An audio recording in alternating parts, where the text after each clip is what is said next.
Hi folks, today we're going to be looking at the Rotoflex rear hubs. I've already assembled one and taken the measurement of the shim pack. So what I'm going to do is I'm going to do the other one. Now I know what I'm kind of doing. I'm going to record the video footage of what I do as I do it and show you how I do the dry build of the bearings and how I measure the shim pack. So stay tuned because that's what we're going to do today.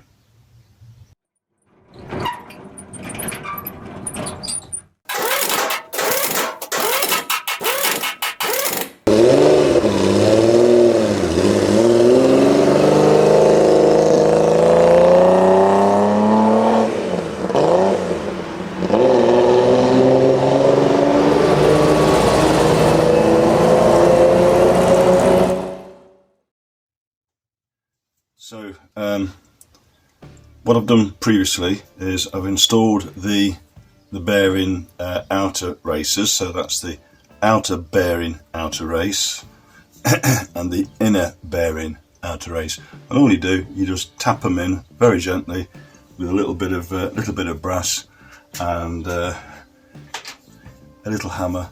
Just tap, tap, tap, tap, tap, tap, and that's all it is. Just from side to side. One tap on one side, do simply tap it one side, tap it the other, tap it the other side, tap it back again, tap it, tap it, tap it, tap it, tap it, tap it, and eventually you'll hear it when it sits down properly, and you can check it as you're doing it, and the sound will change when it sits down properly. So they're installed on the outer race, and the inner race is installed as well. So the next thing I'm going to do is I have to fit the outer race on there. So that's the next thing I'm going to do, fit the outer race. So I bought some Timken bearings, they're new old stock, and yeah, they're arguably the best bearings you can get rather than these cheap and cheerful ones. These are made in France, but they're not made in China. So if you look at the bearing, there's a nice little radius on there, and there's a nice little radius on there as well. So the bearing has to go down like that onto the shaft. Okay. So it goes on part way and then it stops, and what we need to do, we need to either tap it down gently with a drift or press it on if you've got a press, but what I'm going to do is I'm going to pull it through with a bolt. So I'm going to use my vise to just hold this for a bit of support, and I'm going to put in the vise some softish jaws. They're basically a bit of sheet metal, galvanized sheet metal. I'll just put them in the vise just to give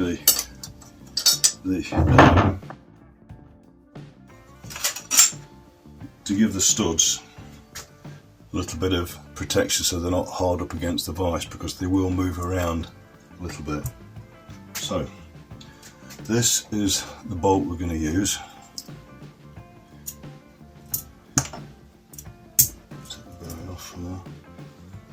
So the bolt's going to go through there and sit on there like that, and we're going to put that in the vise.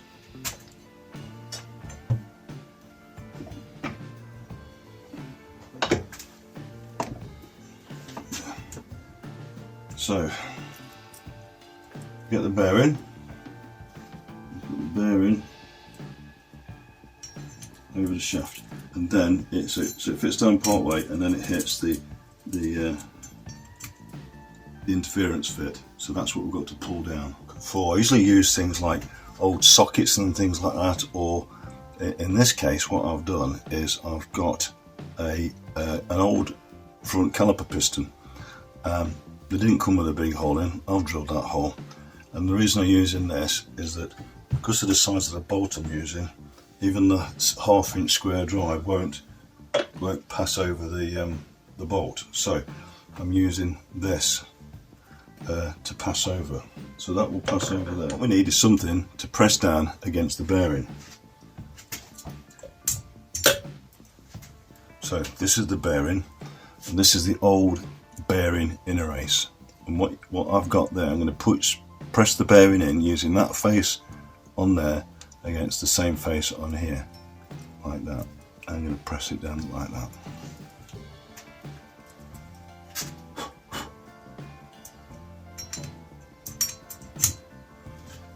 So what I did was I got the old inner race, stripped the bearing down, got the old inner race out, and simply put a ground through with the angle grinder on a very thin disc, just to create a little split in it.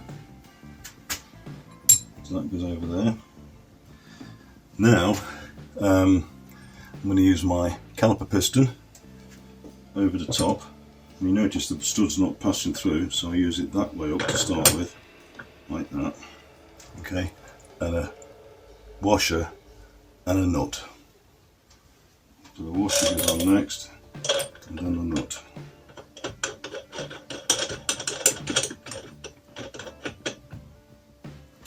So now all I need to do is to tighten it up. So you must make sure that these all stay in line, so just keep them all lined up as you're doing it. I can feel the bearing going on now. So bear in mind that you'll get so far down, and then the flat face on this will bottom out on the end of the shaft. So just get ready for that. You'll feel it going tight.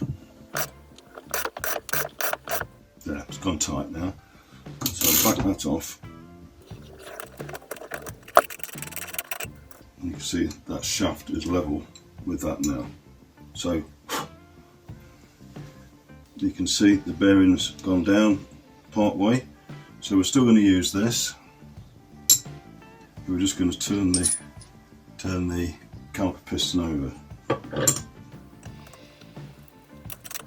Just make sure everything is squared up in line. If it feels tight, just back it off and check it again.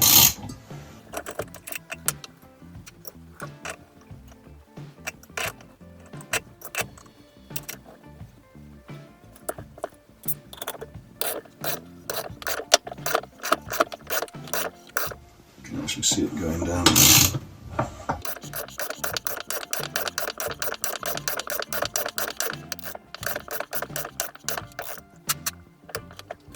Right, just before it actually bottoms down, I'm just going to check it. There's probably about a 2 mil gap. I'm going to check it with a torch just to make sure it's completely free.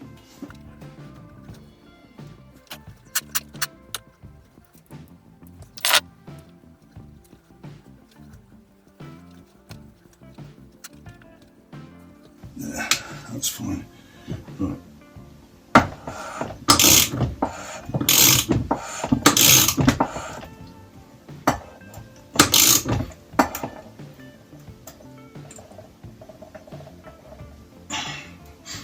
So that's properly down now.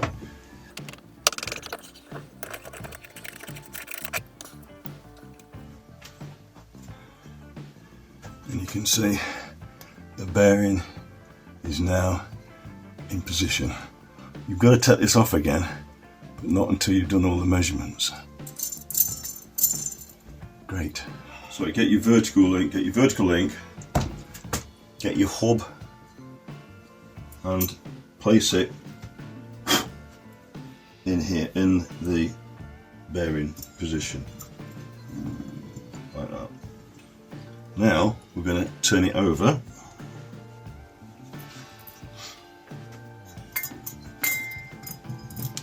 So it's sitting on the studs now, and what we're going to do now is we're going to insert the second bearing onto the back of the shaft.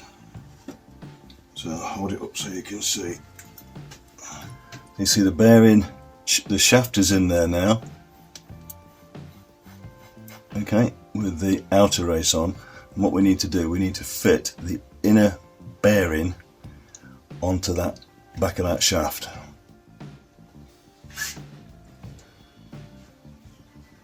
Right, what will happen eventually is you'll get the half shaft, which has the Rotoflex coupling on it, which incidentally has to go over that way before you build it.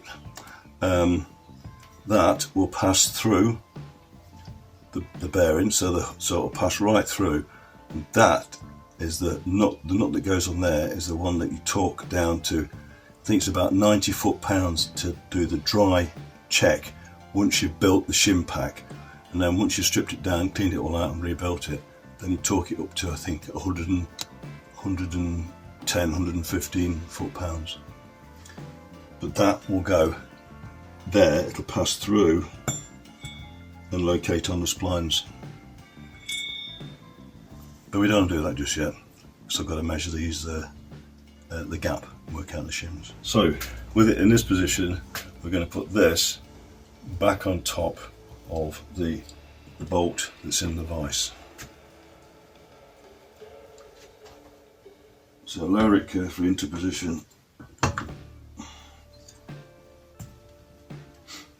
and that's that. So what we're going to do again, we're going to use the bolt to draw, the same way as before, but to draw the inner bearing into position. So again, so these were supplied to me from one of my subscribers. He became a subscriber after I bought them off of eBay. So David Burrows. Turns out that he used to be one of the top guys at Timken Bearings design.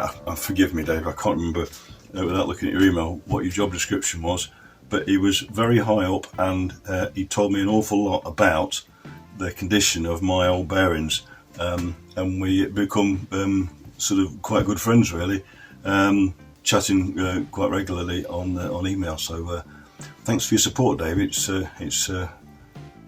really appreciated. Thank you.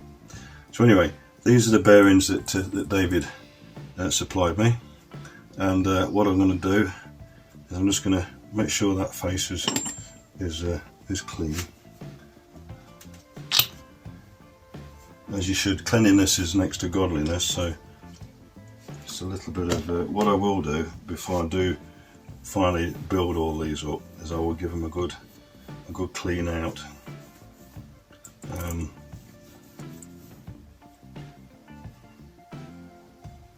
Before I pack them. So, right, so that bearing needs to go on that way, so that they're opposing, so that the tapers are opposing, so the tapers on the outside on that one, on the inside it's that way. So anyway, we'll put that bearing on.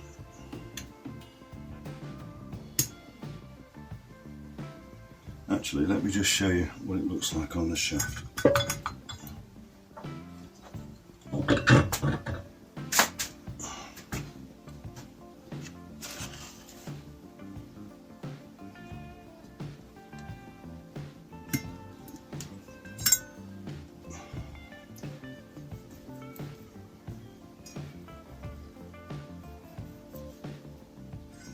Right.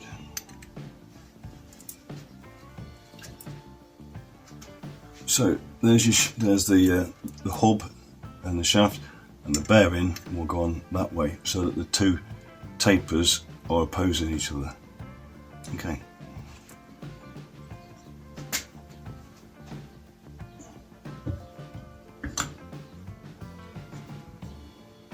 Right, so get it nice and central in there. Get the bearing, and we'll drop it over the top here.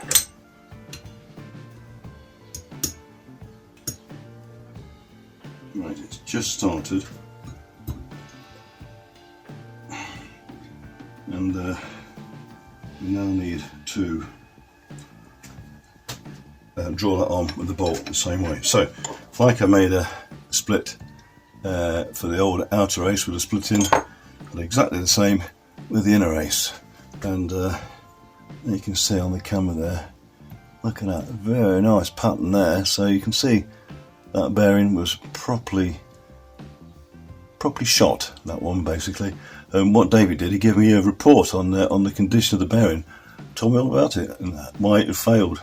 So a little bit over my head. I know it felt pretty rough, and that was the reason why. Anyway, it's made a nice piece of tooling. So again, nice little thin 1mm slit across there, and I'm going to use that to draw the bearing in with a bolt. So what I'm going to do to start with, I'm going to put that on the end of the bearing, because the inner race of the bearing is sticking proud. So that's the inner race, it's sticking proud, that's the highest point of the bearing, I'm not pressing against anything else. And I'm going to put that on top, like that. So I'm going to stick that on top of that, and I'll start to draw it down.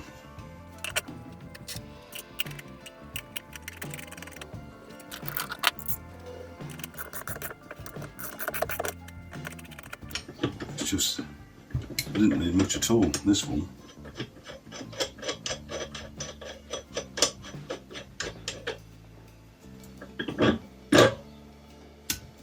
It's actually gone into position very nicely, that one. It's just dropped straight in.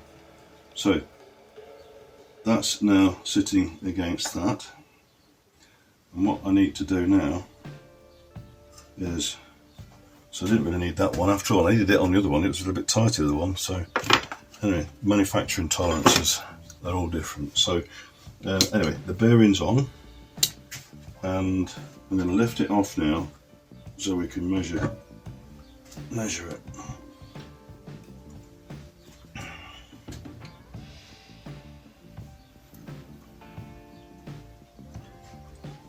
So I'll hold this up so you can see. So you can see the bearing there. That's the bearing the inner race of the bearing, and the diameter in the middle is the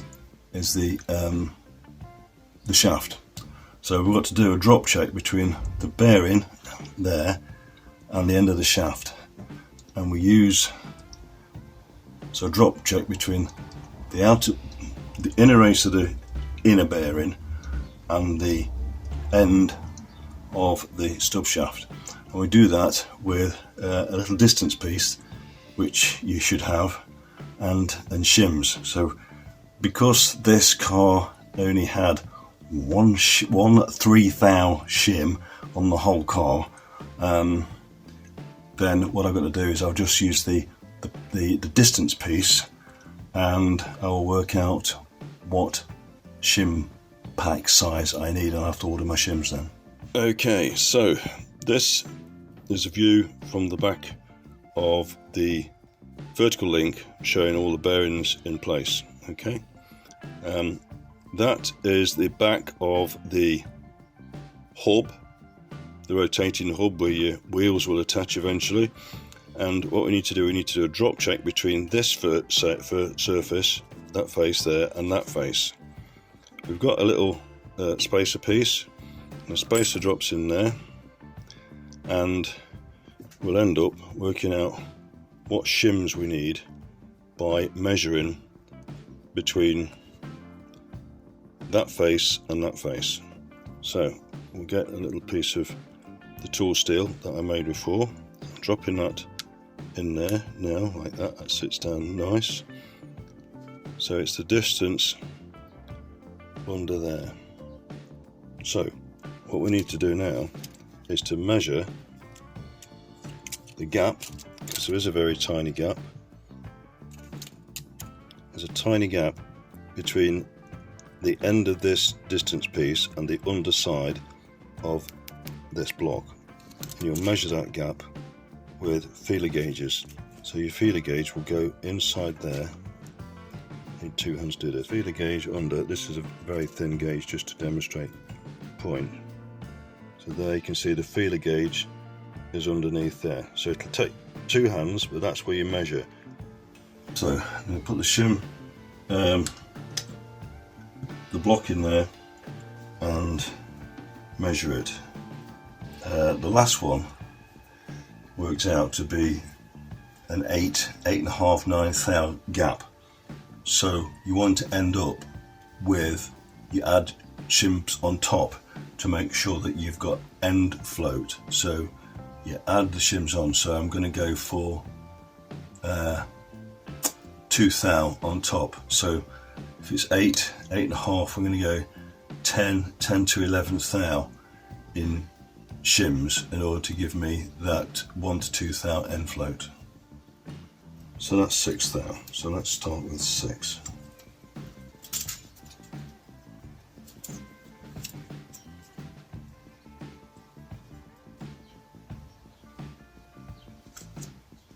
Hmm, 6 thou.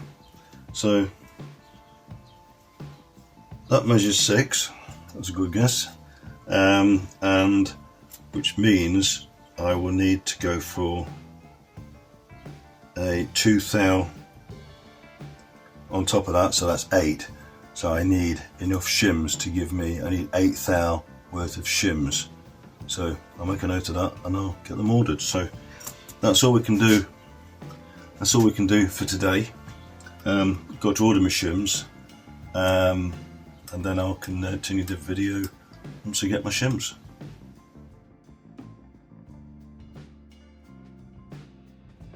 Thank you for sticking along with that video so far. That was quite a long one, but hopefully informative.